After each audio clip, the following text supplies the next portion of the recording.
আমি এই ইস্যুটা নিয়ে আর কথা কইব না ভাবছিলাম, কিন্তু দেখতেছি কথা না বললেই না। এর মধ্যে পররাষ্ট্র মন্ত্রণালয়ের সচিব বদলানো হইলে আমার এই এপিসোডে আর হাত দিতে হইতো না। এমন কইতে পারেন যে আপনি কইলেই বদলাইতে হবে, আমি যদি বলি হ্যাঁ হবে, সমস্যা আছে কেন? আমি যে অভিযোগগুলো তুলছি তার কোনটা তো মিথ্যা না। আপনার মন্ত্রণালয় থেকে তো কোনো প্রতিবাদ করেন নাই। প্রফেসর ইউনূস সরকারের সবচেয়ে ব্যর্থ মন্ত্রণালয় হইতেছে পররাষ্ট্র মন্ত্রণালয়, অথচ এই মন্ত্রণালয় সরকারের সবচেয়ে বড় শক্তি হইতে পারত।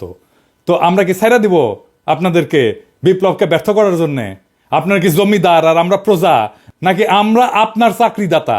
চাকরিদাতার কথা শুনবেন না, নিজেদেরকে হারকিউলিস মনে করেন না। যদি মনে করেন হারকিউলিস খেলবেন, স্বাগতম। প্রত্যেক সপ্তাহে একটা করে এপিসোড বানাবো এই পররাষ্ট্র মন্ত্রণালয় নিয়ে। আর কি কি আকাম করেছেন একেবারে মাইক্রোস্কোপের নিচে নিয়ে ফেলায় ফেলায় দেখাই দেবো সবাইকে। একটা কথা এপিসোডের শেষে কইতাম, এখন শুরুতেই কই। বাঘে চুলে 18 গা, পুলিশে চুলে 36 ঘা, আর পিনাকি চুলে জয় বাংলা। কথাটা মাথায় রেখেন। হয় তহিদ সাহেব আপনি আমারে কনভিন্স করবেন আমার তোলা অভিযোগগুলো মিথ্যা, অথবা জসিমকে পাছায় লাথি দিয়ে সরাইবেন। দুয়ের মাঝে কোনো যদি কিন্তু নাই। এবার নাহিদ, তোমারে বলি, এই যে গোলাম মোর্তজারে কোন আক্কেলে ওয়াশিংটনে প্রেস মিনিস্টার বানাবার জন্য সুপারিশ করেছিলা, তা আবার সিনিয়র সেক্রেটারি র্যাঙ্কে, অ্যাম্বাসাডারের র্যাঙ্কে, ওয়ারেন্ট অফ প্রেসিডেন্সের সরা, মানে অ্যাম্বাসাডারের চাইতো সিনিয়র পোস্টে তারে প্রেস মিনিস্টার বানানো হয়েছে। মানে এই যে 15 আলোর মতোই রমণের লাগে এত পিতলা খাতির তোমার, এই জন্য কি? হ্যাঁ, ওরে বাপরে, হাতের তালি। হ্যাঁ, 15 আলোর লগে লতকালতকি যে করবে না, যারাই করবে বাংলাদেশের রাজনীতিতে তারা অপ্রাসঙ্গিক হয়ে যাবে। গোলাম মোর্তজারে ওয়াশিংটন ডিসিতে পাঠানোর জন্য সুপারিশ করার নাহিদ, আমি মরে যাওয়ার আগে পর্যন্ত দোষারোপ করে যাব। এই হারামজাদা উঠি বসে মঙ্গল শোভাযাত্রা। এই যে দেখেন, বাংলাদেশকে, ইসলামকে ডেমোনাইজ করার ইন্ডিয়ান কালচারাল হেজিমনির পক্ষে বয়াদ উৎপাদন করায় আমার রক্তে, আমার অশ্রু, আমার কান্না, আমার ত্যাগ, আমার লড়াইয়ের পথ মারায় হারামজাদা। এটা আমি ছাইরা দেবো? এটা আমি হবার দেবো? কয় আওয়ামী লীগের হরতাল আর সিপিবি অফিস দখল নাকি একই জিনিস। হারামজাদা গোলাম মোর্তজা তোর বাপ সিপিবির প্রিন্সেস জিগা। আমি তারে আগের রাতে কইছিলাম কিনা যে তাকে অফিসে পরদিন ঢুকুম না? যা জিগা, আমার হাত পা ধরেছিল কিনা প্রিন্স, জিজ্ঞাস কর। আগের দিন গণমিছিল বাতিল করেছে, গুতেরেস আছে সেই দিন, তাও আমি সেদিন ঢাকাত গেঞ্জাম লাগামু। তাই চাস গোলামের বাচ্চা, তোর যখন হাউস হচ্ছে কামটা করবো, শিগগিরই করবো। দায় গোলামের বাচ্চা তোর। দেখ আমি কি করতে পারি। তুই ওরে চাকরি বিধি শেখার নাই, ওই ফেসবুকে এইগুলা লিখবার পারে চাকরি করিয়া আপনার নামে মামলা দিব। চাকরি বিধি লঙ্ঘন করার পরে ওরে কিছু না কয়, ওরে যদি না খেদাইছেন পররাষ্ট্র মন্ত্রণালয় থেকে, তাহলে কল খবর আছে, আপনারও খবর আছে। এই গোলাম, তুই দেশে ফিরবো না? ফিরবো তো তোর গোয়ার মধ্যে ইন্ডিয়ান গিরিবাস কবুতর ঢুকে দেয় না, হাততালি দিব, হাততালি। আর গিরিবাস কবুতর খালি পাক মারবি তোর গোয়ার মধ্যে। খেয়াল রাখিস, হাসিনাকে আমরা শুধু খেদাই নাই, হাসিনার রাজনীতিও খেদাইছি। হাসিনা উত্তরে ইন্ডিয়ান সেকুলার অনুপ্রবেশ রাখবার পারবো না, কয়ে দিলাম। যাক তহিদ সাহেব, যখন জসিমেক সরাবি না, তাই জসিমেক নিয়ে সেকেন্ড ডোজ দিয়ে আসেন। অগ্নি, আমি 3রা মাস তারিখে একটা এপিসোডে হাসিনারে দালাল নিয়ে কথা কইছিলাম যে ভারতের কাছে মাথা বেচা এই পররাষ্ট্র সচিবের কিছু অপকর্ম তুলে ধরেছিলাম। আমি কইছিলাম যে কিভাবে পররাষ্ট্র মন্ত্রণালয়ে আওয়ামী পুনর্বাসনের কাজ করে চলেছে এই জসিমউদ্দিন। সে ভিডিও প্রচারের পর দেশ বিদেশে বিভিন্ন প্রান্ত থেকে জসিমউদ্দিনকে নিয়ে আমার কাছে অনেক ফোন টোন দেয়। কি বলবো আর বলেন, যে আমি নিজেই অবাক যে কিভাবে এরকম একজন দালালকে পররাষ্ট্র সচিব নিয়োগ দেওয়া হয়েছিল। জসিমউদ্দিনকে পররাষ্ট্র সচিব করার নেপথ্যে যে 3জন লোক ছিল তাদের কথা আমি তুলে ধরছিলাম। এর মধ্যে একজন মোজাম্মেল, যে কিনা পরবর্তীতে জসিমের কুটচালে প্রধান উপদেষ্টা একান্ত সচিব হিসেবে নিয়োগপ্রাপ্ত হইয়াও সেখানে যোগদান করতে পারেন নাই। আরও ছিল জসিমের বড় ভাই, সাবেক বিএনপি নেতা এবং বর্তমানে এলডিপির রাজনীতির সাথে যুক্ত সালাউদ্দিন কারমা। ওই নাকি আবার বিএনপি ফিরিছে, এখন তো ফিরবি। হ্যাঁ, তবে সবচেয়ে মুখ্য ভূমিকা পালন করছে পররাষ্ট্র উপদেষ্টা তৌহিদ হোসেন। আপনি নিজে এখনো ওর পিঠ বেঁচে যাচ্ছেন, জানি তো। তৌহিদ সাহেবকে নিয়ে আমার এপিসোডে আমি কোনো কথা বলি নাই। মুরব্বী মানুষ, বয়স হয়েছে, ইউনূস স্যারের সরকারের উপদেষ্টা, তাই ভাবিছিলাম তার নিয়ে বেশি কোনো কথা বলবো না। কিন্তু আমাদের গ্রাম দেশে একটা কথা আছে না, আক্কেল মানুষের ঠুসা আর ব্যাকল মানুষের ঘুষা, একই কথা। কিন্তু আমাদের তৌহিদ সাহেব তো বিএনপির সুপারিশে সরকারের উপদেষ্টা হয়েছেন, তাই জনতার মুখের কথা ওনার কাছে কোনো গুরুত্ব বহন করে না। উনি বিএনপি খুশি করিচ্ছেন। আমি আগে কইছিলাম যে বিএনপি আর আওয়ামী লীগ হইলে একই মুদ্রার এপিটোপিট। এরা বাংলাদেশে এদের 5 দশকের লুটের রাজনীতিকে বহাল রাখতে চায়। বিএনপি জানে যে জনতার শক্তি মোকাবেলা করার সক্ষমতা তাদের নাই, তাই আওয়ামী পুনর্বাসনের মাধ্যমে নিজেদের সেফ এক্সিট নিশ্চিত করতে মরিয়া হয়ে উঠছে আমাদের বিএনপি। ভাই, আপনারা তো সহযোদ্ধা, আপনাদেরকে এতদিন পরামর্শ দিতাম, এখন জনগণ যেভাবে আপনাদের নিয়ে উপহাস করে তাতে আমার রাগ হয়, কারণ এই বিএনপি জিয়াউর রহমানের না, আবার খালেদা জিয়ারও না, এই বিএনপি সাদাবাজদের, লুটেরার আর আওয়ামী পুনর্বাসনকারীদের। এত কথা বললাম কারণ এই জসিমকে তার পদে রাখার জন্য এখন মরিয়া হয়ে উঠছেন আমাদের তৌহিদ সাহেব, যারা বিএনপি রিকমেন্ড করছিল পররাষ্ট্র উপদেষ্টা হিসাবে। একজন ভারতের দালালকে রক্ষা করার জন্য আমাদের পররাষ্ট্র উপদেষ্টা এত চেষ্টা কেন? কি তার উদ্দেশ্য? এতে বিএনপি আর আওয়ামী লীগের কি লাভ? আর কোন কোন আওয়ামী দালালকে লালন পালন করতেছেন আমাদের এই তৌহিদি জসিম সাহেব, তা দেখলেই সব বুঝতে পারবেন। চলেন আল্লাহর নামে শুরু করি, দেখাই দিই সবকিছু। আমি গত 15ই মার্চ আমার ফেসবুকে একটা স্ট্যাটাস দিয়েছিলাম, সেখানে আমি পন্দের আলোর পত্রিকা একটা সংবাদ তুলে ধরেছিলাম যে 2.5 মাস আগে দেশে ফেরার আদেশ পাওয়া সত্ত্বেও মরক্কোতে নিযুক্ত হাসিনার লেসপেন্সার রাষ্ট্রদূত হারুন রশিদ কানাডায় পালায় গেছে। এই রাষ্ট্রদূত নাকি শরদের বডিগার্ডের রাজনৈতিক জীবনের গবেষক। হ্যাঁ, বাংলাদেশের দুই জিনিসের বাম্পার ফলন হয়েছে, এক জাউরার আর এক গবেষকের। দেখি সবাই গবেষক, হারামজাদা সামসা স্যামসা। তোর রেনুর আবির্ভাব তোমার করে দেবো। ইন্ডিয়ান লেসপেন্সার রেনুর আবির্ভাব যেমন দেখছো হাসিনা পলায়নের কারণে তো তোর মনে আছে, তাই না? তাইলে তোর পলাইতি না হারামজাদা। যাক, স্বৈরাচার পলাইছে সেটা নতুন কিছু না, কিন্তু একটা রাষ্ট্রদূত পলানোর এই নিউজ জনগণ কেন জানলো না? জসিম সাহেব, হারুনকে কি আপনার কুটকির মধ্যে ঢুকে রাখছিলেন কেন? আপনি বা আপনার পররাষ্ট্র মন্ত্রণালয় এই সংবাদ নিয়ে এমন লুকাচুরি করলো? এর কারণ হইল জসিম হাসিনার এই দালালকে কানাডায় পালানো এবং রাজনৈতিক শরণার্থী হিসেবে আবেদন করার সময় দিছে 2.5 মাস এই হারামজাদা জসিম। এখন যখন হারুন তার ফেসবুকে ইউনুস স্যারকে অবৈধ বলে দাবি করছে, তখন তড়িঘড়ি করে তার পাসপোর্ট বাতিল করার আদেশ জারি করছে। এখানেও সূক্ষ্ম চালাকি। হারুনের শরণার্থী কেসটা পোক্ত করা দরকার। সে তখন এসে একটা প্রজ্ঞাপন জারি করে তার পাসপোর্ট বাতিল করে এটা পোক্ত করে দিল এই জসিম।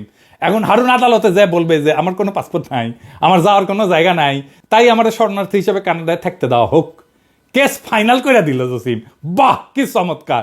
এইসব তো অনেক পুরানো টেকনিক জসিম সাহেব। আপনি নাকি 30 বছরের বেশি চাকরি করেছেন, তো আপনি এতদিন চাকরি করে বালটা শিখেছেন। আপনি তো গ্রীসের রাষ্ট্রদূত ছিলেন, সেখানে এরকম শরণার্থী কেস হাজার হাজার।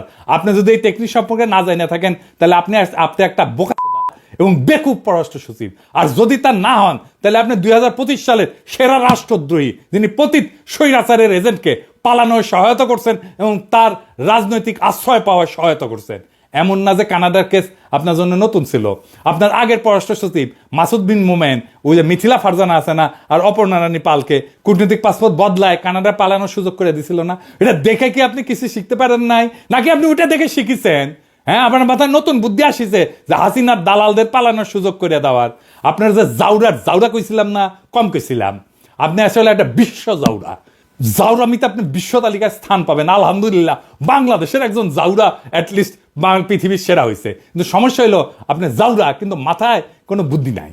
আপনি যখন এই কাজের কাজ করেন, তখন আপনার প্রধান সহযোগী নাজমুল হক ছিল মহাপরিচালক প্রশাসন। নাজমুল নিয়ে গত পর্বে অনেক করছি।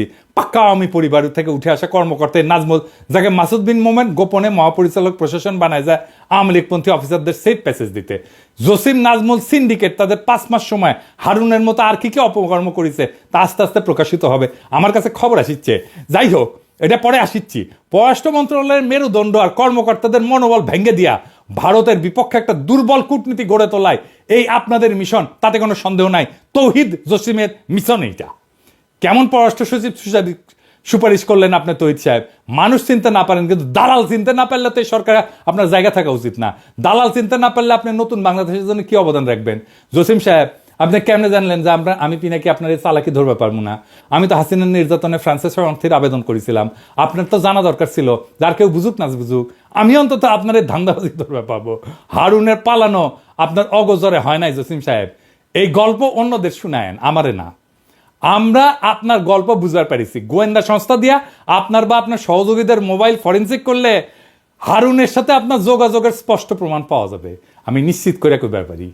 তৈরি বিয়া কইরাও থুক্কু দেওয়া যায়, তালাক দেওয়া যায়, কিন্তু আপনি জসিমের মতো এরকম দেশ বেচা বাটপার পররাষ্ট্র সচিব সুপারিশ করে যদি থুক্কু দিতে না পারেন, তালাক দিতে না পারেন, তাহলে আপনাকে নিয়ে আমাদের বিশেষ অনুসন্ধান চালানো প্রয়োজন হবে। অবশ্য মানব জমিন পত্রিকা আপনার নিয়ে ভালোই অনুসন্ধান চালাইতেছে। দেখেন, আপনি কয়দিন আগে নিজেই কি বলেছেন যে আপনি ব্যর্থ। তো ব্যর্থতার দায় স্বীকার করে চলে যান। আছেন কেন এই পদে এখনো? খুব মজা না ক্ষমতা মাখনে খাইতে? খুব মজা না? নরম না?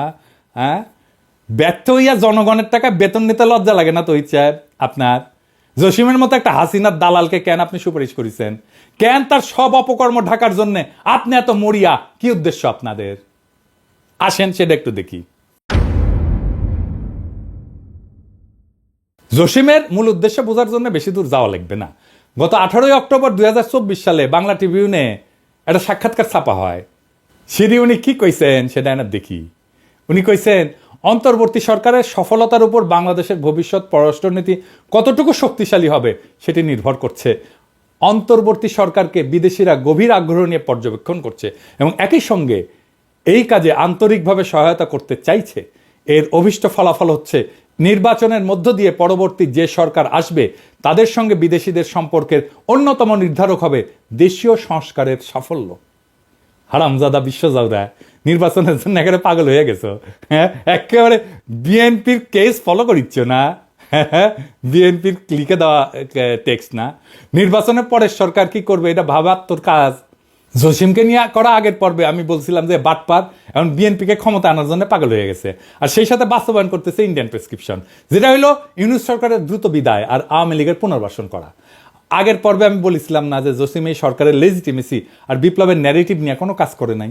কেন করে নাই তা এখন পরিষ্কার। তো এই কাজ যে করা লাগবে এমন কথা যে জসিম জানতো না তা কিন্তু না। এই সাক্ষাৎকারে দেখেন এই হারামজাদা কি বলিছে। অন্তর্বর্তী সরকার দায়িত্ব নেওয়ার প্রথম দিকের একটা চ্যালেঞ্জ ছিল জুলাই আগস্ট বিপ্লবের সঠিক ন্যারেটিভ তুলে ধরা। একথা সবাই জানেন যে বিপ্লব নিয়ে একটা অপপ্রচার ছিল, আমাদের কাজ ছিল সেই অপপ্রচারের বিপরীতে বিপ্লবের সঠিক চিত্র তুলে ধরা। এই কাজে আমরা সফল হয়েছি। দ্বিতীয় বিষয় ছিল সরকারের সংস্কার চিন্তাভাবনা ও সংস্কার কার্যক্রম তুলে ধরা। এটি এখন চলমান এবং আমাদের জন্য নতুন বিষয়। কাজে এই বিষয়টি তুলে ধরে বিভিন্ন দেশের সঙ্গে একযোগে কাজ করার প্রতিশ্রুতি আদায় করা খুব কঠিন না হইলেও একটা চ্যালেঞ্জ ছিল। তো জুলাই বিপ্লবের কোন ন্যারেটিভটা আপনি করেছেন জসিম সাহেব একটু জানাবেন? কোন করেছেন? হ্যাঁ, কইলেই হইলো ন্যারেটিভ তৈরি করেছেন, কি করেছেন এটা জানি না আমরা। হ্যাঁ, বিভিন্ন দেশের সাথে একযোগে কাজ করার সম্মতি আদায়ের জন্য আপনি গেছেন সার্বিয়া, আলজেরিয়া, মিশর, এটাই না? এই ভূগোল বুঝাইতেছেন। এইসব গল্প ইন্ডিয়ায় যাইয়া আপনার পলাতক ঠাকুরমা হাসিনা শুনেন। আসলে আপনি যখন এই সাক্ষাৎকার দেন তখন পররাষ্ট্র সচিব হিসেবে আপনার বয়স মাত্র 40 দিন। তখন থেকে আপনার এজেন্ডা পরিষ্কার ছিল, কিন্তু মানুষ আপনার চালাকি ধরতে পারে নাই। কারণ আপনি তখন জুলাই ন্যারেটিভ, আহতদের চিকিৎসা, এই সমস্ত বড় বড় কথা বলে সবার মনে আশা সঞ্চার করার চেষ্টা করেছেন। কিন্তু বাস্তবে ভারত এবং বিএনপির প্রেসক্রিপশন মোতাবেক আপনি অত্যন্ত সুকৌশলে কাজ করে গেছেন এবং যাচ্ছেন। আপনার মিশন হইল হাসিনার দালালদের পুনর্বাসন এবং বিএনপির ক্ষমতায় আসার পথ সুগম করা। এই মিশনে আপনার পাহারাদার হইল পররাষ্ট্র উপদেষ্টা মিস্টার তৌহিদ হোসেন। আপনারা মিলা স্বৈরাচারের যে সমস্ত দালাল পাল্টেছেন তার কিছু আগের পর্বে দেখাইছি। সব ইচ্ছা করে একেবারে দেখাই নাই, কারণ সব দেখাইলে নিতে পারতেন না। চলেন আপনার কিছু সহলা স্পেন্সারদের সাথে আপনার একটু পরিচয় করাই দিই। ভাবছিলাম বেশি নাম বলা লাগবে না, গতদিন 2টা পেরেক মারিছিলাম। একটা ছিল 5ই আগস্টের আগে 2রা আগস্ট, যখন আপনি নিজের ফেসবুক প্রোফাইল পিক্সেল কালো করে লিখেছিলেন শোকাবহ আগস্ট। আবু সাইদ মুগ্ধসহ প্রায় 1.5 সহস্রাধিক ছাত্রদের আত্মত্যাগ কি আপনার হৃদয় এতটুকু ডাক কাটে নাই জসিম সাহেব? বুঝলাম তখন হাসিনা পলায় নাই, কিন্তু আপনি পররাষ্ট্র সচিব হওয়ার পরে এই সরকারের সময় কিভাবে মাজেদা রফিকুন্নেসার মতো আওয়ামী লীগ প্রেসিডিয়াম কমিটির একজন সদস্যকে বঞ্চিত কর্মকর্তা হিসেবে পদোন্নতির জন্য সুপারিশ করেন। আপনাকে আহ্বান জানাইছিলাম সংবাদ সম্মেলন করার। 2 পেরেকে যেহেতু উপদেষ্টা পরিষদ জসিমকে সরান নাই, তাই আজকে আরো কিছু পেরেক মারি। 3 নাম্বার পেরেক, সৈয়দ মুনতাসির মামুন 24 ব্যাচের কর্মকর্তা। হাসিনার আমলে নিজেকে গর্বভরে ভারতের রয়ের এজেন্ট হিসেবে পরিচয় দিতেন। এই চাকরি তিনি পাইছেন তার একমাত্র বিদেশ পদায়নের সময়। সেটা কোথায়? সেটা ভারতের নয়াদিল্লি। এই কর্মকর্তা গত 4-5 বছর ধরে আইটি অনুবিভাগে প্রথমে পরিচালক, পরে মহাপরিচালক ছিলেন। এই পুরা সময় তিনি অত্যন্ত দায়িত্বের সাথে A2I-কে পররাষ্ট্র মন্ত্রণালয়ে অনুপ্রবেশের ব্যবস্থা করে দিচ্ছেন। ইউনিফাইড ওয়েবসাইটের মাধ্যমে বস্তা পচা ডিজাইনে পররাষ্ট্র মন্ত্রণালয়ের সকল দূতাবাসের জন্য এক ধরনের ওয়েবসাইটের কাজ হাতে নেন এই মুনতাসির। তার আসল উদ্দেশ্য হইল পররাষ্ট্র মন্ত্রণালয়ের অধীনে সব দূতাবাসের তথ্য হাতায় ভারতে পাচারে সহায়তা করা। এই কাজে তাকে কারিগরি সহায়তা দিচ্ছে A2I-এর পরামর্শক ফারহাদ জাহিদ শেখ। এই লোকের সম্পর্কে বেশি কিছু বলবো না। ওই দোয়া পলক আর সাইবারসোর আনির চৌধুরীর প্রধান সহযোগী। 5ই আগস্টের পর ফরহাদ জাহিদের চাকরি গেলেও মুনতাসির বহাল তবিয়তে আছে। এই মুনতাসির পররাষ্ট্র মন্ত্রণালয়ে তার সেরা ইনোভেশন করছে, তা হইল শেখ হাসিনা নিউরাল নেটওয়ার্ক নামে একটা আইটি ব্যবস্থা। বুঝি চাও? হ্যাঁ, ভালো তো, ভালো না? আপনাদের দুইজনের ছবি পাশে শেখ হাসিনার বুদ্ধির ছায়া ঘুরে বেড়াইতেছে, আর আপনারা নতুন বাংলাদেশের গল্প শুনাইতেছেন। কি মজা! এই নিউরাল নেটওয়ার্কের কনসেপ্ট নোটে কার স্বাক্ষরের কথা বলা আছে? সৈয়দ মুনতাসির মামুন, জসিম সাহেব। নিজের মন্ত্রণালয়ের ওয়েবসাইট ব্যবস্থাপনাটাও আপনারা দেওয়া হয় না। আপনি আসলে কি পারেন একটু বলবেন? কাজ পারেন না, মন্ত্রণালয় চালাইতে পারেন না, ওয়েবসাইট দেখেন না। আপনি কি কোটায় ডিপ্লোমেট হয়েছিলেন? আপনি কি কোটায় ডিপ্লোমেট হয়েছিলেন? পারেন তো খালি ওইটাও পারেন কি না একদিন দেখুন নি। সামনে করবেন, হ্যাঁ আইসেন, হ্যাঁ দেখে রাখবো নি পারেন কিনা ওইটা। আপনার এই পদে না রেখা গাধা হিসেবে এক্সপোর্ট করলে দেশে বেশি লাভ হইতো। শুনছি মুনতাসিরের পদোন্নতির জন্য আপনি সুপারিশ করেছেন, খুব ভালো কাজ করেছেন। আমি জনপ্রশাসন সচিব, মুখ্য সচিব এবং মন্ত্রী পরিষদ সচিবকে আহ্বান জানাবো, হাসিনার এই দালাল যাতে জসিমের প্ল্যান মোতাবেক পদোন্নতি না পায়। স্বঘোষিত ভারতের দালাল আর হাসিনার লেসপেন্সার যদি পদোন্নতি পায় না, তাহলে পররাষ্ট্র মন্ত্রণালয়ের বিরুদ্ধে কি করতে হবে আমাদের জানা আছে। আমাদের বাধ্য করবেন না, সাবধান কইরা দিলাম। হ্যাঁ, বেশি আমি সাবধান করি না, অল্প করি, করলাম। চতুর্থ পেরেক, বিএম জামাল হোসেন 21 ব্যাচের গোপালী মাল। এই ব্যাচটা পুরা আওয়ামী দালালের ভরা। নাজমুল আছে এই ব্যাচেরই। তো আসেন এই বিএম জামাল নিয়ে বলি। এই জামাল হাসিনার সময় কলকাতায় উপ হাই কমিশনার ছিল। ওই সময় ভারতের রয়্যাল এজেন্টদের সাথে মিলা পশ্চিমবাংলার ভারতীয় মুসলিমদের অবৈধভাবে বাংলাদেশে পুশব্যাকে সহযোগিতা করছেন। এই যে দেখেন, কলকাতা থেকে হারবাল খাইয়া যখন এই দালাল দুবাই গেছে, তখন দেখেন সভা সেমিনারে কি বলে দেখেছেন? সে নাকি ভারতের ব্যবসা প্রসারে কাজ করেছেন। এই অনুষ্ঠানের আয়োজক ছিল মহারাষ্ট্র বিজনেস নামে ভারতীয় ব্যবসায়ীদের সংগঠন। হারামজাদা গোপালী দালাল দেশের বেতন নিয়ে ভারতের অনুষ্ঠানে যায় ভারত প্রেম, হ্যাঁ মাদার, তোদের মতো দালালদের থাপ্পায় থাপ্পায় পাবলিকে পররাষ্ট্র মন্ত্রণালয় থেকে কেন বাইর করে দেয় নাই? আমি এটা বুঝি না। কি জসিম, খুব ভালো লাগে নাকি রে জামাল রে? নাকি জামাল গোটা খাইছ? হ্যাঁ খাইছ? এই জামাল জুলাই বিপ্লবের সময় দুবাই পুলিশে অভিযোগ কইরা 57 জন প্রবাসীকে পুলিশ দিয়ে গ্রেপ্তার করায়।